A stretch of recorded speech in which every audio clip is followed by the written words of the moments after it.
올해 광주 지역의 최대 화두 가운데 하나는 바로 복합 쇼핑몰 건립일 텐데요. 이른바 대형 유통업체 세 군데가 모두 건립 의사를 비친 가운데 현대와 신세계는 사업 계획서까지 제출하면서 속도를 내고 있습니다. 이제는 이 쇼핑몰 건립이 그만큼 가시화됐다는 얘기인데요. 하선아 기자가 지금의 상황을 정리했습니다.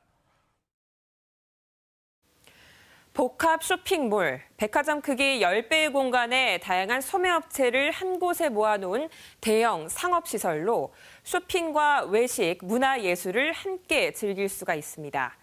지난해 KBS 여론조사에서는 광주 시민 절반 이상이 찬성했고 특히 18살 이상 39살 미만의 젊은 층은 10명 가운데 7명 이상이 복합 쇼핑몰이 필요하다고 답할 정도였는데요.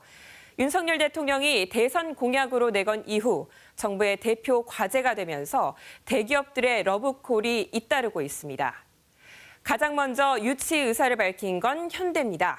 위치는 광주 북구 임동 옛 전남 1심 방직 공장 부지로 더 현대 광주를 만들겠다는 계획서를 제출한 상태입니다.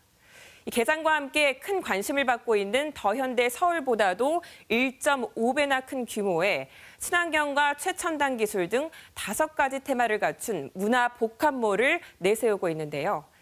이 사업 추진의 최대 변수는 부지 용도 변경입니다. 현재 공업지역에서 상업지역으로 변경이 필요한데 행정 절차가 매우 까다롭기 때문입니다. 토지가치 상승분에 얼마를 공공기업 비율로 제시하느냐, 또 공장 부지 내 문화유산을 어떻게 보존할 것이냐도 넘어야 할 산입니다.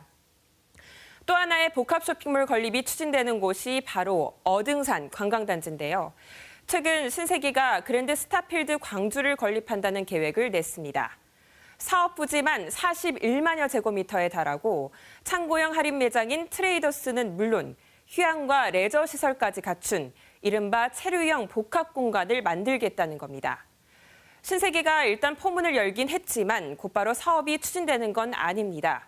광주시가 사업자를 공모하고 심사를 거쳐서 우선 협상 대상자를 선정하면 사전 검토와 사업 시행자 지정, 시혜 등 의견 수렴까지 거치게 됩니다.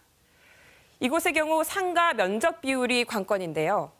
2005년 민관 협의로 정한 어등산 관광단지 상가 면적이 2만 4천여 제곱미터였는데 신세계가 제출한 계획상의 상가 면적은 그 6배에 달하는 상황입니다. 광주시가 그동안 상가 면적 확대에 반대 입장을 보여왔던 만큼 신세계 계획이 사업자 공모에 반영된다면 특혜 시비가 일 수 있는 겁니다. 사업 의향이 전해진 또 하나의 유통대기업은 바로 롯데백화점 그룹인데요. 지난해 광주 우치공원 등을 실사하긴 했지만 공식 계획은 아직 밝히지 않은 상황입니다.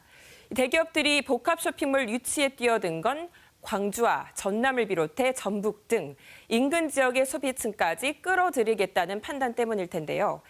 현재로선 대형 유통업체 3곳 모두 각자의 복합 쇼핑몰을 세울지 한두 곳으로 좁혀져서 경쟁이 이뤄질지는 미지수입니다. 복합 쇼핑몰 유치를 가장 걱정하는 중소상인들의 경우 정례적인 대화 창구 마련과 민관협의체 구성을 요구하고 있는데요. 현대와 신세계가 현지 법인 운영과 지역 상품 입점 등 상생 방안 등을 내놓고는 있지만 아직 구체화되지는 않은 상황입니다. 민선 8기 광주시가 복합 쇼핑몰 사업 추진 과정에서 특혜 시비와 우려를 불식시키고 납득할 만한 상생 방안을 마련할지 지켜봐야겠습니다. KBS 뉴스 하선아입니다.